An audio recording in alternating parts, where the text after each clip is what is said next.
You're listening to We Knew the Moon with Dee Safier, an empath who started a podcast to explore the universe, spirituality, and all things witchy woo-woo. Don't forget to check out the website weknewthemoon.co.uk for all your I do what I want and the moon made me do it merch, whichever excuse you prefer to use for all of your life choices. Hi everyone, my name's Dee and this is We Knew the Moon, and today I'm joined by Jayne Stone, who is my friend from art college. Not that long ago, huh, Katie? Anyway, Katie joined us last episode when I told her all about weird pilgrimages and rituals, and today she's going to be presenting a topic to us. So I'm just going to hand straight over to you, Katie, because I cannot wait. Okay, cool. Thanks, Dee. So when you approached me about doing a podcast with you, obviously I was squealing with pure delight and was like, yes, okay, but I don't know what to talk about. And then thought, well, actually, okay, let's not think too hard about it and do something that I am really into.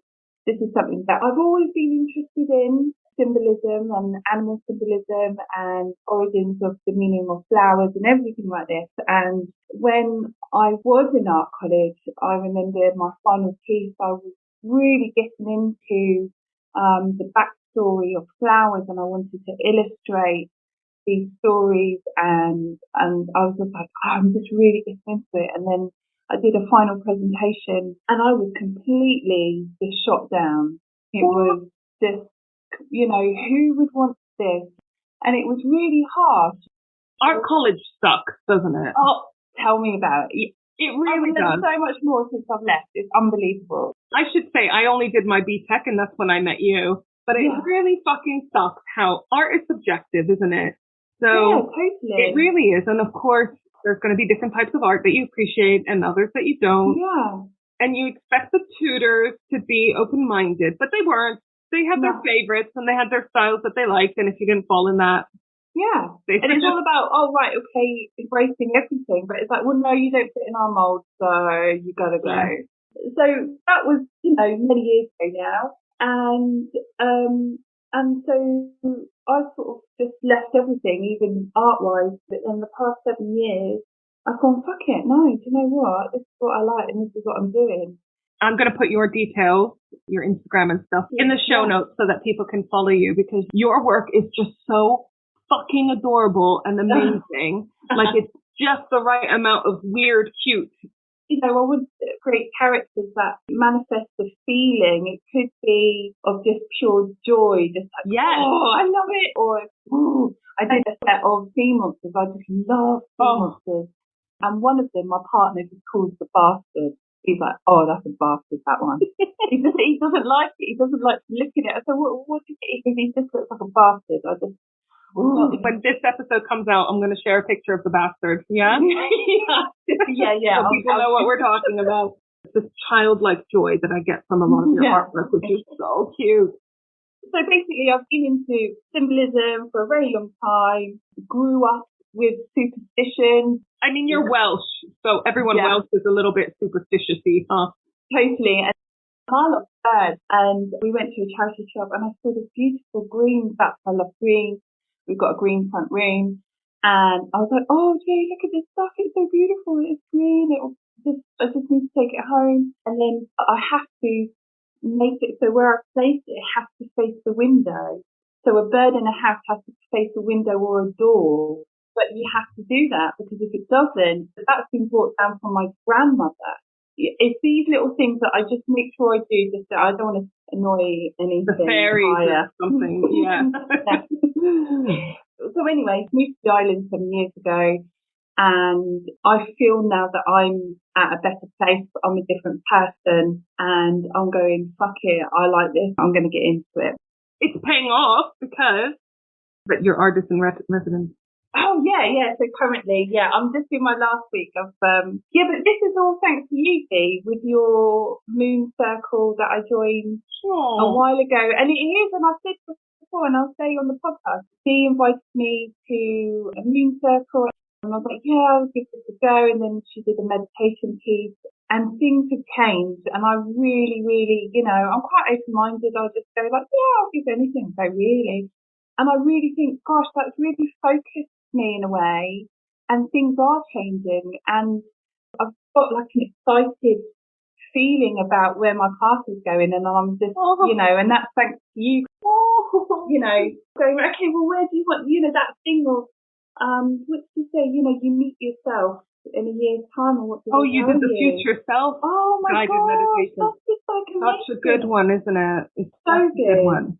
I'm really glad, because the guided meditations, we've got a whole bunch of recordings on the website for each new and full moon, whatever star sign it appears in. They're just a really good opportunity. Even if you don't follow the moon so much, they're just such a super good opportunity to take a moment to sit back and reflect a bit. So we always try to pick a different guided meditation to suit the energy of that new moon or that full moon. Gosh, you're totally right.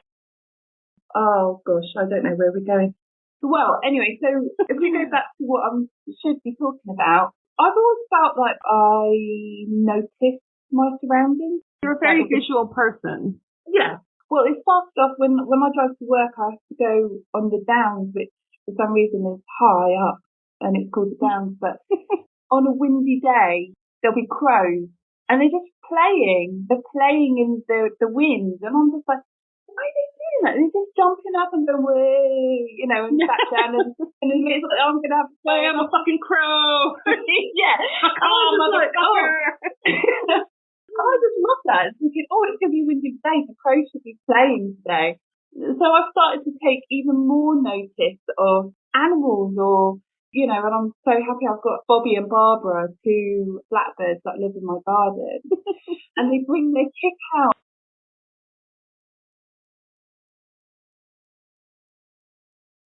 Moved down to the Isle of Wight. You've just got more nature around you, right, than being in the middle of a big city. So you've got more opportunities to observe it, I think. Yeah, you do. But then, so I was thinking the same thing. I was thinking, I wonder if he notices, anything like that. But then you'll see something that stops you, and you think, right, why have I seen that? Does that mean anything? I thought I would talk about some of the animals that have come up for me and some people that I know.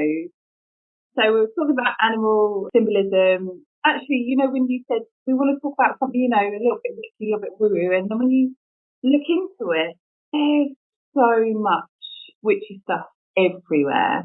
So I've just got this quote about spirit animals, and it's from the Mindful, as in uniform, so mindful.com, and it says, spirit animals are divine pilots in your journey of life.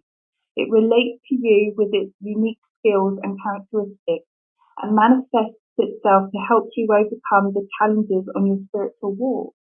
Oh, nice, isn't it? Super cute. The animals that you come across can act like a teacher or a messenger. So like I said, we're in different sorts of areas. I've got a lot of beautiful wildlife around me, but then something will come across that, will stop you. So I want to talk about a barn owl. So I would say maybe, around about October time, 2020, there was some stuff going on. My partner was going through a bit of a hard time, and he wasn't very well, and so he needed to find out what it was. He went up to London. He just needed to investigate further. And I was driving home, and a barn owl crossed my path, and I was like, oh, that's got to be good. I've never seen one in the wild. No. This is really exciting. So I was just driving, and I thought, oh, this must be good, because an owl has crossed my path. I've never seen one in the wild. This is great. I get home and it's not great. I look it up and I just think, okay, thinking that he's going to come back with some good news. When you're trying to find what you want it to, you're like, no, that's wrong. No, that website is wrong. So I was trying, and I was like, oh no, this can't be right. It can't be right. It's got to be a good thing. Well, anyway, I saw it twice. And the same owl. I don't know if it's the same one. Hopefully it's got a friend. I don't want it to be a lonely one. This isn't bad. Well, anyway, the diagnosis that came back wasn't what he or I wanted. I mean, it's all fine now. It's not a big deal. He's living with it. Yeah. So You want to try and get the message that you want, you know, Yeah. but actually you've just got to sit back and go, it is what it is. Also, owls only really show to empaths, which was interesting, and I thought you would like that, you know, as well. I do like that. Yeah, because actually it could be showing you something that somebody else is feeling, but it's not necessarily for you. Way to send fucked up, difficult messages. Yeah, Just say words, owl.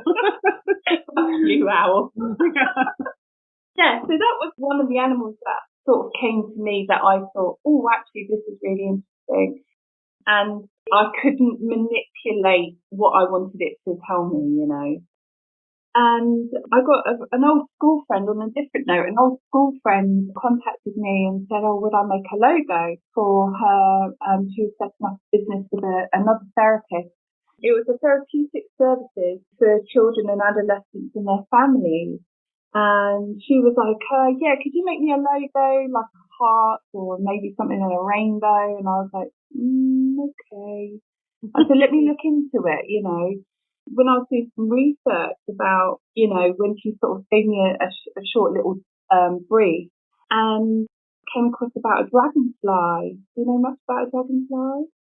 So I was looking at the symbolism of the dragonfly, and it's all about overcoming hardship and a change in mental, emotional understanding and resilience and strength. So I was like, well, you don't need a fucking rainbow, you know.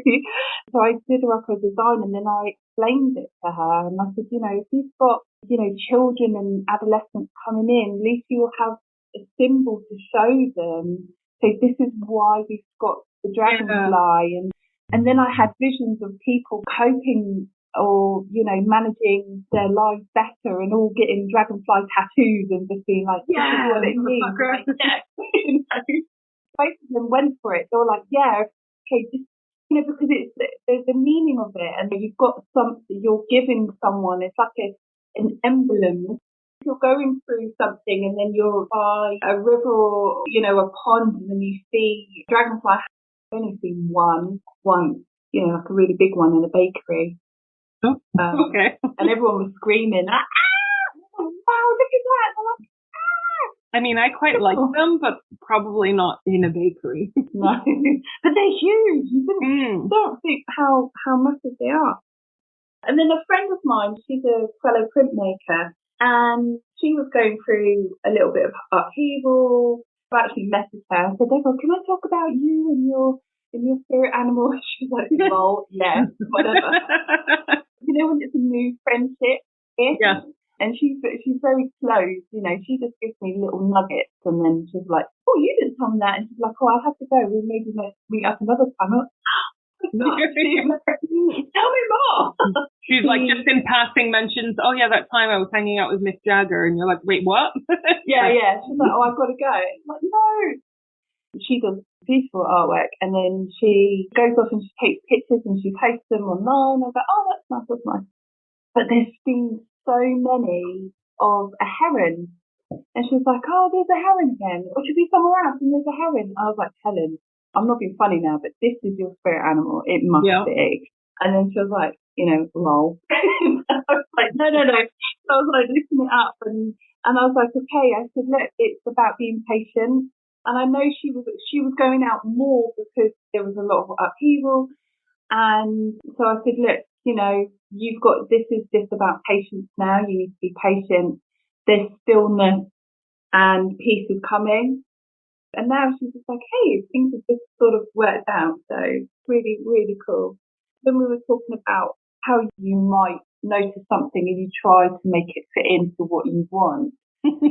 But then sometimes people just attach to an animal and that animal becomes something for them. And a very good friend of mine lost a baby, and it was a terrible, terrible time.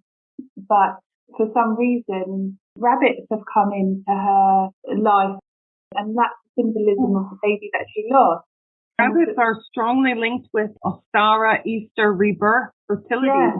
Yeah, totally. Because even now with me, that it makes me think of my friends if I see a rabbit and just think, oh gosh, that love that she obviously has, that, of the loss as well. But then also it's bigger to Christianity, and her husband, he's on the path of becoming I want to say a vicar or a priest. I don't know which one it is. Yeah. He's going to be a man of the cloth.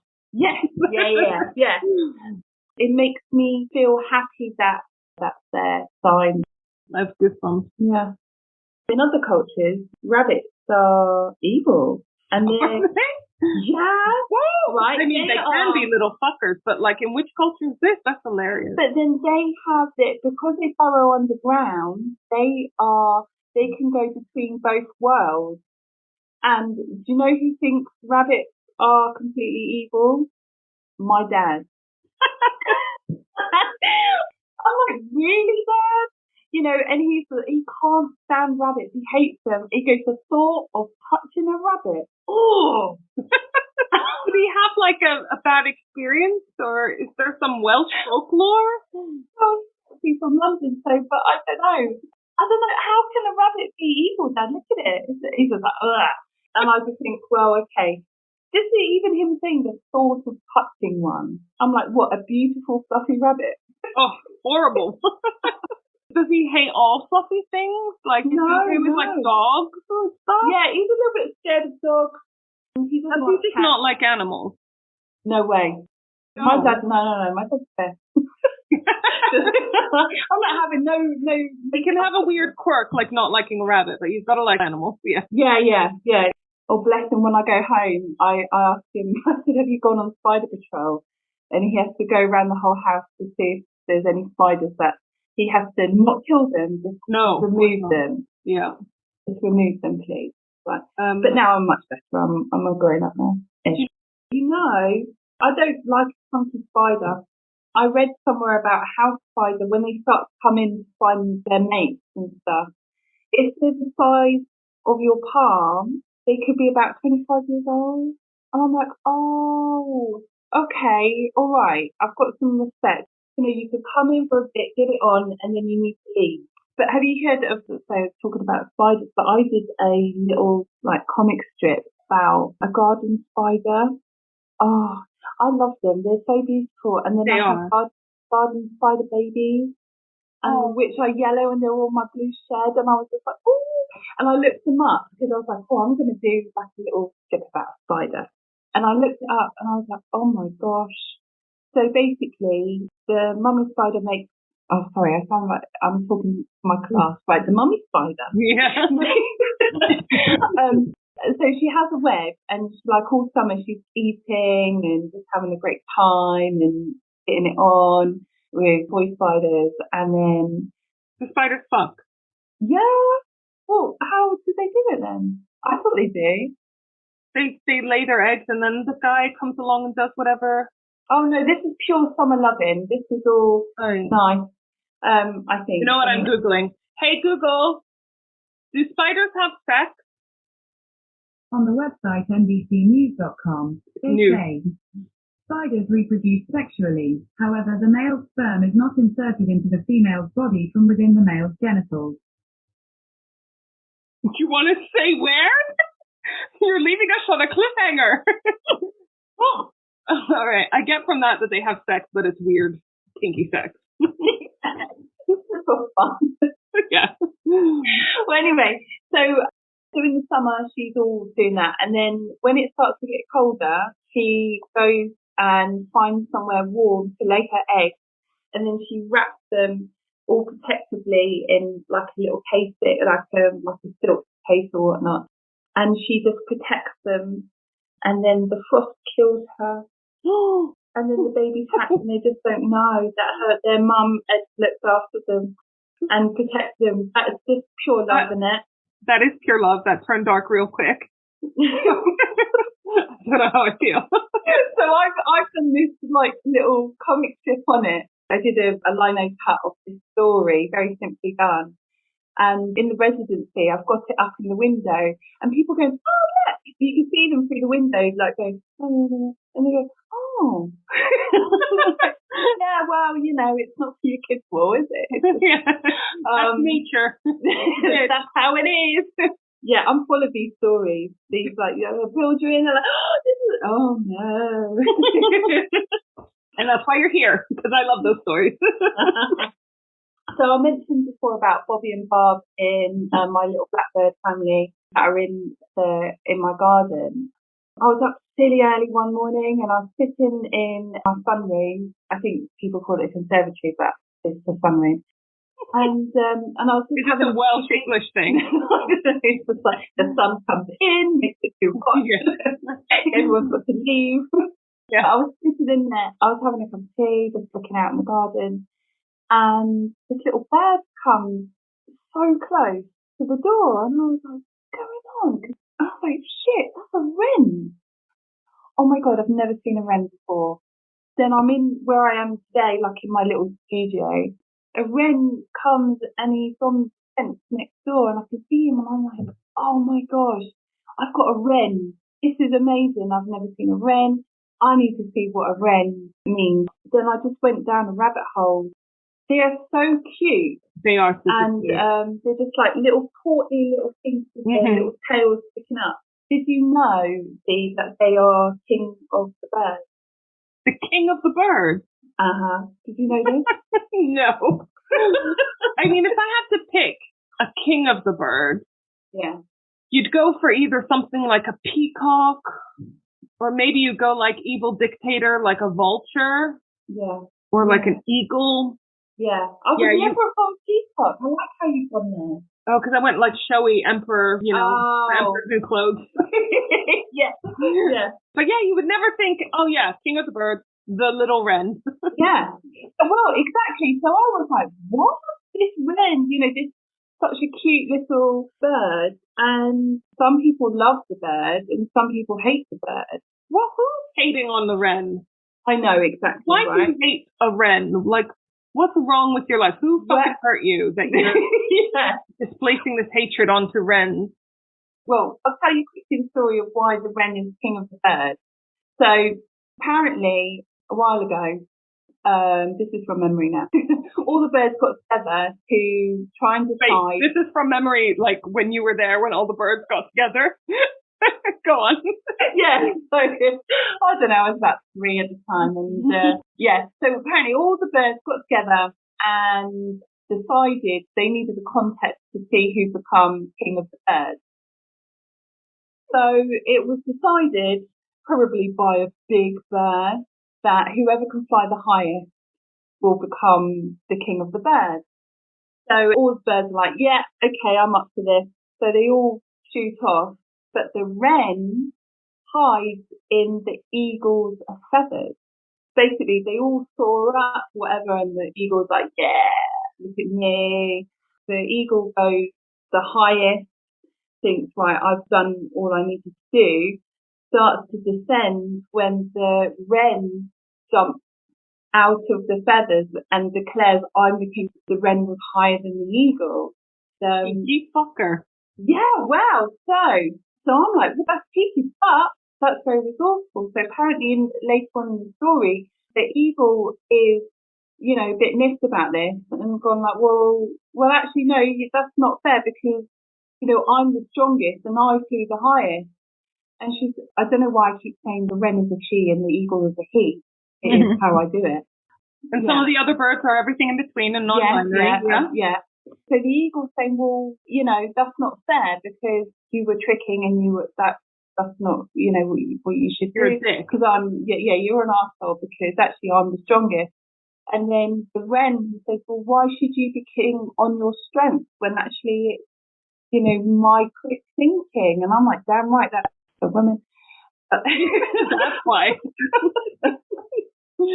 Yeah. So maybe you felt an affinity there because, like, safe to say, neither of us are particularly strong. So we're like, all right, okay, that doesn't count for everything. No, exactly.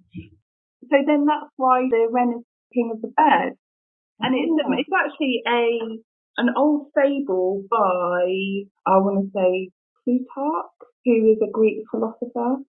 That's so cute. I had never heard that before. It's a nice story, and I like it. And I'm going to share that with my class. Why the little wren? Because I know all my 4 or 5-year-olds are going to be like, it has to be a big eagle, and I'm like, no, it's a little bird. Although, would you be teaching the kids to take credit for other people's work?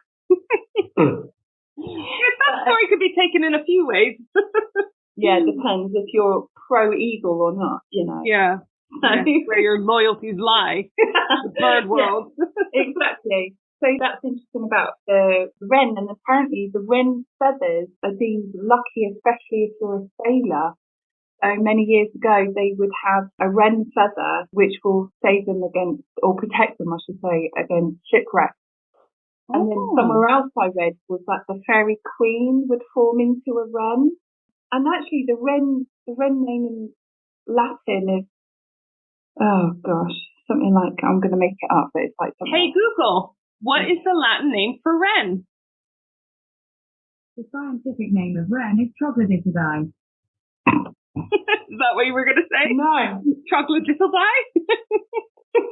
No, I wasn't. It was meant to be something like, I saw it somewhere like regular or something. It was like regal. It's right. You know, like, and there's loads of different forms of it in different languages, that it has like some sort of king.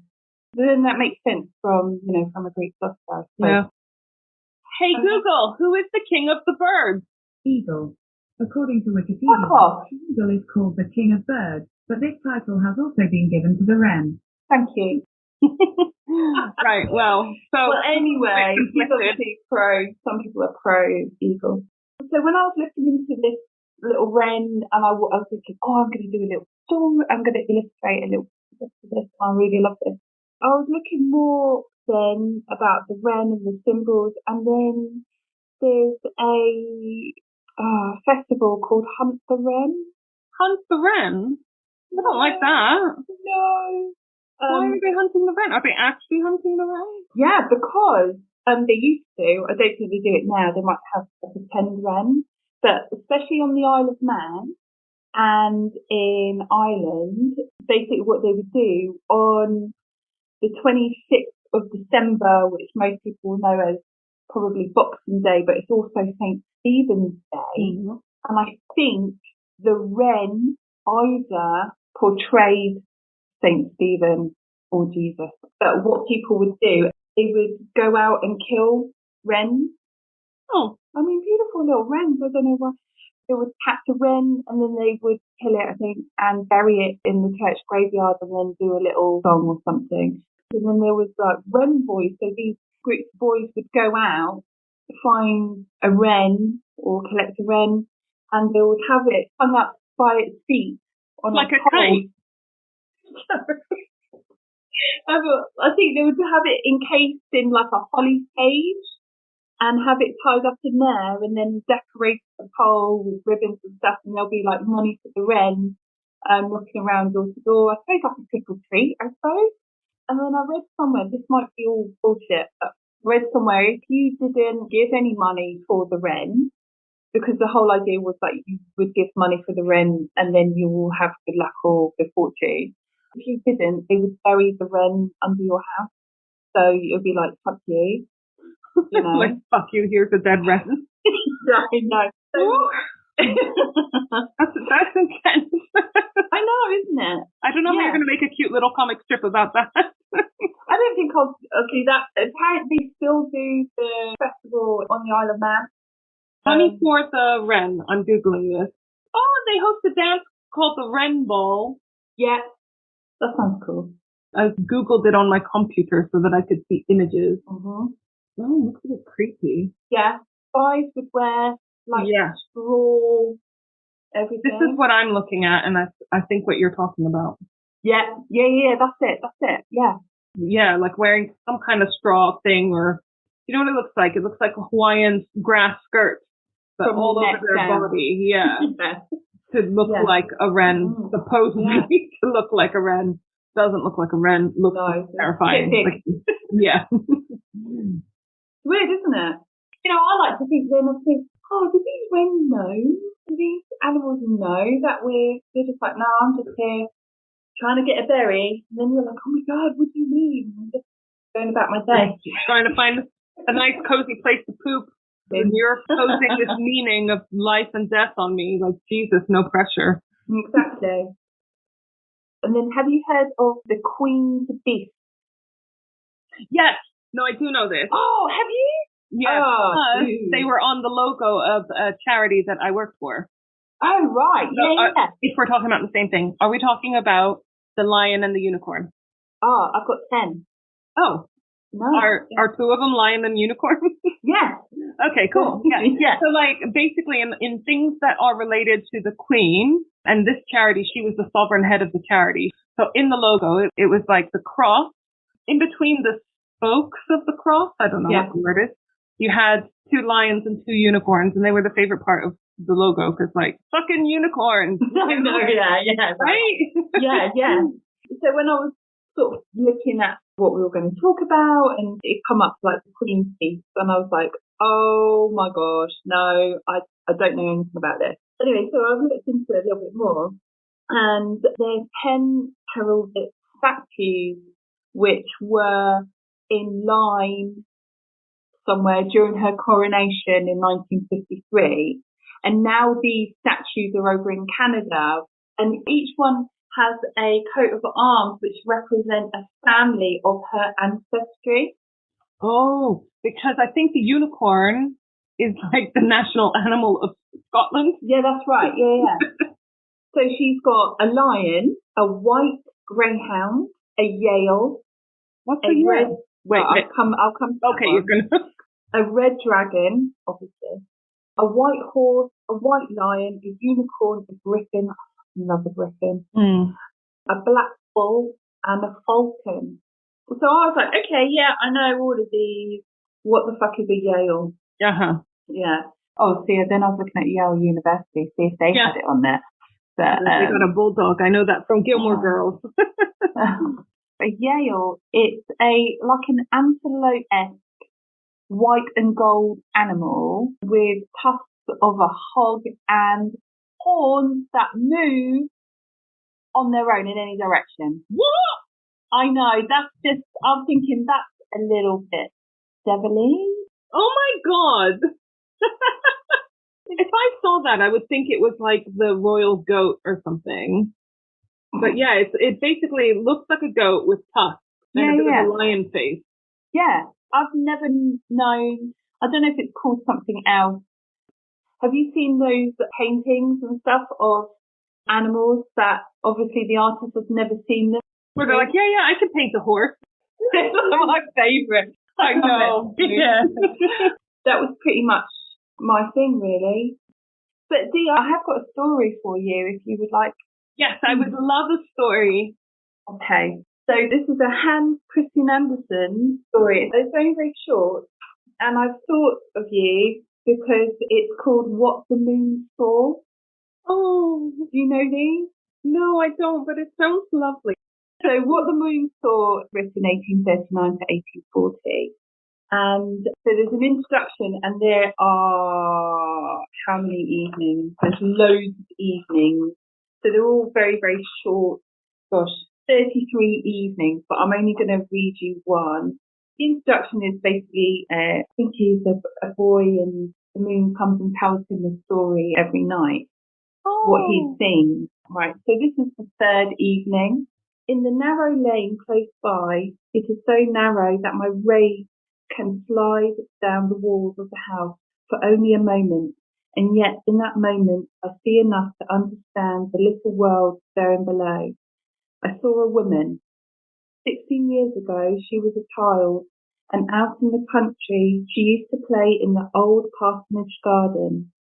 The rosebush hedges were old, and their blossoms had fallen. They had run wild and grew rankly over the path, twisting their long branches up the trunk of the apple tree.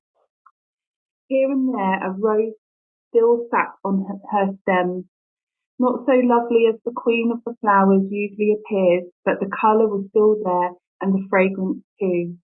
The clergyman's little daughter seemed to me a much lovelier rose as she sat on her stool under the straggling hedge and kissed her doll was encased in pasteboard teeth. 10 years later, I saw her again.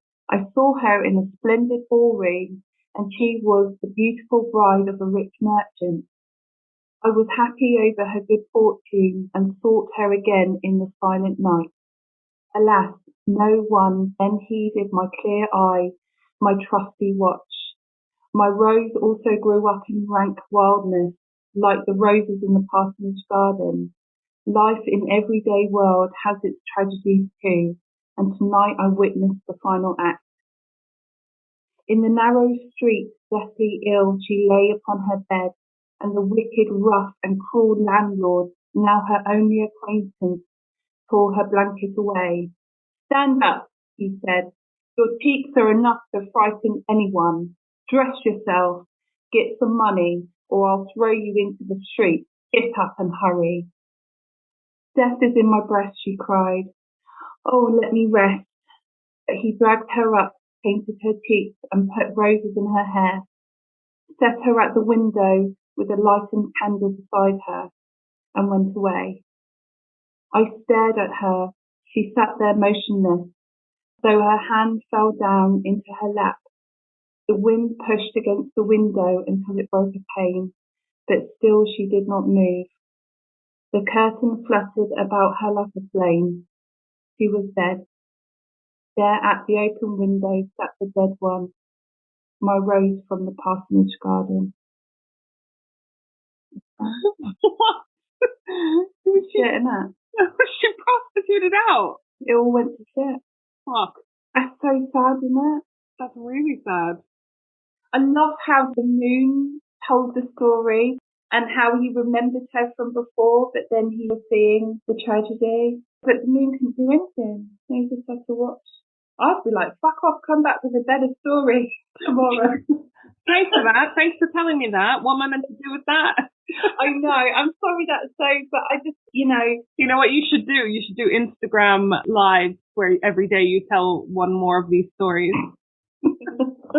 until everyone has just committed suicide.